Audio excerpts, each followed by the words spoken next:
Salut, comment tu vas? Et ouais, t'as vu, on est dans le nouveau stud.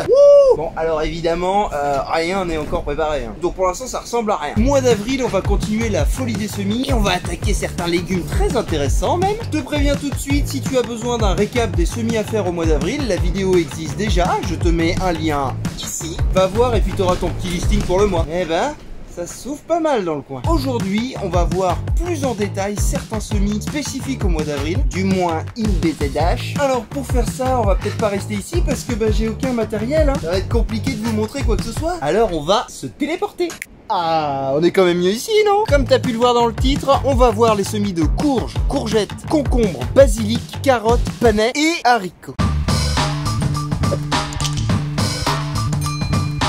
Bon, on va rentrer dans le vif du sujet, hein. On n'est pas là pour enculer les mouches. Oh, quel grossier personnage. Oh, ça va. On a plus le droit de vivre aussi, hein. Chacun ses expressions. Bref, on va faire courges et courgettes. Parce que c'est globalement la même chose à quelques tout petits détails près. Pour les semer, ici, moi, je vais utiliser un godet comme ça, tu vois. Alors, c'est un peu plus gros qu'un godet de 7. Le godet de 7, tu vois ce que c'est quand même. Bon, attends, bouge pas, je reviens. Ça ressemble à ça. Un godet classique, tu vois. Celui que tu vas croiser le plus souvent en jardinerie ou en pépinière. Voilà. Celui-ci, il est légèrement plus gros. Et tu vas voir pourquoi. On va donc le remplir de terreau. Bien évidemment, on tasse un petit peu. Ensuite, je vais prendre 3 graines de courge ou 3 graines de courgette en fonction de ce que tu veux semer, hein, forcément. Déjà, ce qu'on peut remarquer, c'est que les graines se ressemblent vraiment beaucoup. Bah oui, forcément, c'est la même famille. Alors, ça va être aussi la même technique de semis. C'est pour ça qu'on voit ça en même temps. 2 légumes pour le prix d'un. Bref, ce qu'on peut constater déjà sur la graine, c'est qu'elle a 2 côtés. Un côté rond et un côté pointu. Et la racine va sortir par ce côté pointu. On va la semer soit dans ce sens-là, en la plantant dans le terreau, soit à l'horizontale pour que la racine puisse sortir. Si tu la mets pointe vers le haut, va y avoir quelques soucis, hein, tu te doutes. Et ben c'est la tempête dehors. On met donc les 3 graines dans le terreau en les espaçant un petit peu et on les enfonce à environ 1 cm. Un petit arrosage. Pas trop, hein. Va pas détremper le terreau, c'est pas le but. Juste que ce soit humide. On vient les marquer et c'est prêt. Tu vas pouvoir faire tes semis à l'abri à partir d'avril jusqu'à mi-mai et en pleine terre pendant le mois de mai pour les courges et jusqu'à juillet pour les courgettes. La température de germination est comprise entre 15 et 32 degrés pour les courges et entre 20 et 25 degrés pour la courgette. Donc l'idéal c'est de mettre tes semis à 20 degrés. Comme ça tout le monde est content, il n'y a pas de différence. Et puis ça va très bien pousser. Une fois que ça va avoir levé, attention, il faut absolument pas que tes plants passent la barre des 12 degrés. Il faut toujours que ça reste au-dessus. Sinon, ça ne pousse plus. Donc fais attention à ça. On parle de semis à l'abri. Faut pas les laisser dehors actuellement la nuit, hein, c'est mort. Quand tu sais que la température idéale de culture, c'est entre 25 et 29 degrés le jour et entre 15 et 21 la nuit, bah là, on est au mois d'avril, hein.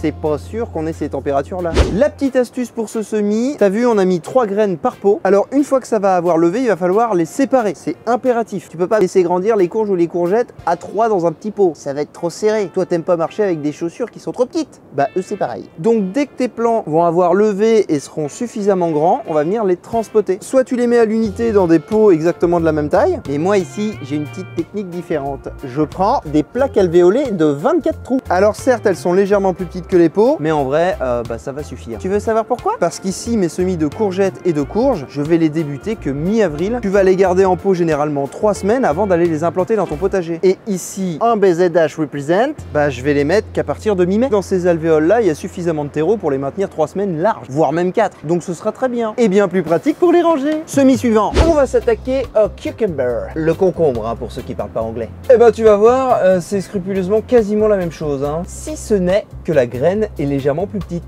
Viens dès ici mes petites. Alors celle-là, pour tout avouer, vu que j'ai pas envie de m'embêter à savoir où est le cucu de la tête, hein, parce que c'est pas forcément évident de le voir, je vais les semer à l'horizontale. Pour faire ça, on remplit de terreau, on tasse légèrement, on met les graines à l'horizontale, pareil, hein, 3 dans le même pot, à 1 cm exactement tout pareil, on recouvre et on arrose. Et on les marque, hein, parce que là, pour faire la différence entre un concombre, un melon, quand ça commence à pousser, c'est pas forcément évident. N'oublie pas cette étape. Les petites infos du semis, tu vas pouvoir le faire d'avril à mi-mai sous abri, donc en pot, là, comme on vient juste de le faire, ou sinon pleine terre pendant le mois de mai. La température de germination minimale est de 15 degrés, mais j'ai lu que sa température de germination optimum était de 35 degrés. L'écart est dingue. Alors, je suis pas convaincu et certain de cette info. Si tu l'as, je la veux bien juste en dessous de la vidéo, s'il te plaît. Avec la source, ça peut être pas mal. Pour tout le monde, en vrai. Bref, ici, je les cale à 20 degrés avec les semis de courges et courgettes. Et ça fait très bien le café, hein.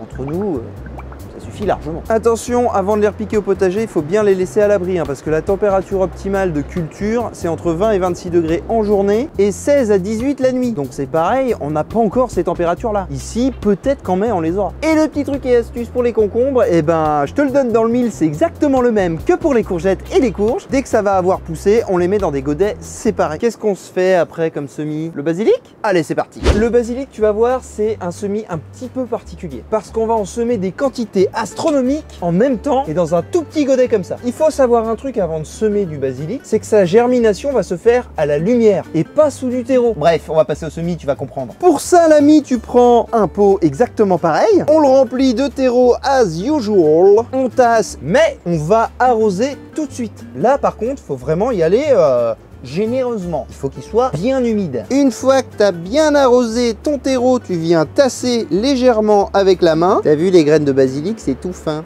J'adore, je sais pas pourquoi, celles-là je les aime beaucoup. Bref, on vient disposer, clairsemer les graines de basilic à la surface du terreau. On tasse légèrement avec la main et c'est terminé. On ne fait plus rien, pas besoin de recouvrir de terreau. Au bout de 2 à 3 minutes, tu vas voir que tes graines blanchissent légèrement. Ça veut dire qu'elles sont bien en contact avec l'humidité et que le processus de germination est amorcé. Voilà. Pour le basilic, on va le semer en mars, avril, sous abri. Mais honnêtement, moi, en BZH, je préfère le faire en avril. Parce que, comme d'habitude, je vais aller le repiquer que dans 1 mois et demi. Mais si tu veux le faire en pleine terre, eh ben, privilégie les mois de mai et de juin. Température de germination de la bête, 20 degrés. Comme par hasard, ça va aller aussi avec les autres. Et ça va mettre entre 6 et 8 jours à lever. Et puis, tu vas voir, c'est rigolo, ça va faire plein de petites pousses de partout. Et puis, plus tard, eh ben, on va aller le mettre en pleine terre, mi-mai. Voici venu le temps des conseils et astuces pour le basilic. Là-dedans, faut savoir qu'il y en a beaucoup trop. Là, j'ai du basilic quasiment pour toute ma saison. Ah ouais, je déconne pas. Si tu laisses ça comme ça et que tu viens le repiquer dans un pot ou en pleine terre, ça va finir par mourir, 100%. Ils sont beaucoup trop proches les uns des autres. Ça va pas le faire. Quand ça va avoir levé et que ça va avoir poussé un petit peu, généralement, j'attends que ça ait 2 voire 4 feuilles, je vais venir enlever la motte, la tremper dans de l'eau et séparer tous les plants un à un. Si tu veux les cultiver en pot, parce qu'en vrai un basilic pas loin de la cuisine c'est quand même vachement pratique, et ben tu vas repiquer 4 plants maximum dans un pot relativement gros. Pas là-dedans, c'est trop petit. Prends minimum un pot de cette taille-là et 4 plants max. Personnellement, ce que j'aime bien faire, c'est de les repiquer un à un dans des godets de 7. Comme ça, ils vont pouvoir vraiment bien grossir avant que j'aille les implanter dans le potager. Parce que oui, si je les mets en pleine terre. Mais on en reparlera plus tard du basilic pendant la saison et je te montrerai une petite astuce pour que ça devienne limite un arbre.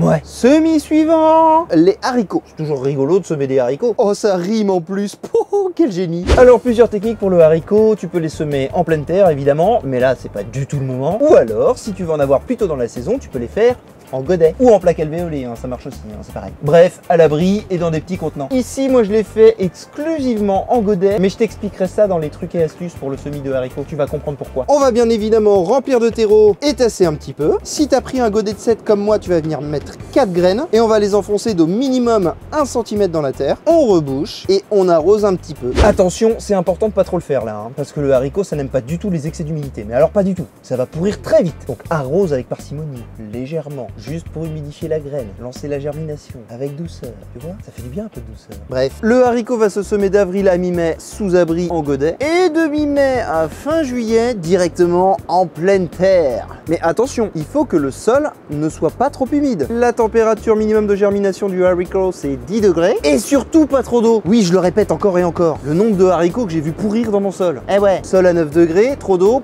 terminé. Sol à 10 degrés, trop d'eau, terminé. Sol à 45 degrés, trop d'eau, terminé. Fais attention à ça, ok? Et concernant les petits trucs et astuces pour le haricot, alors pourquoi moi je privilégie le semis en godet plutôt que le semis pleine terre? Je vais pouvoir les commencer plus tôt et étaler beaucoup plus longtemps mes récoltes, mais surtout, le haricot est très sensible aux attaques de limaces et d'escargots. Si tu les sèmes en pleine terre, si les conditions sont réunies et que le petit bébé il pointe le bout de son nez, bah il suffit qu'il y ait maman limace qui passe par là et puis bah t'as plus rien.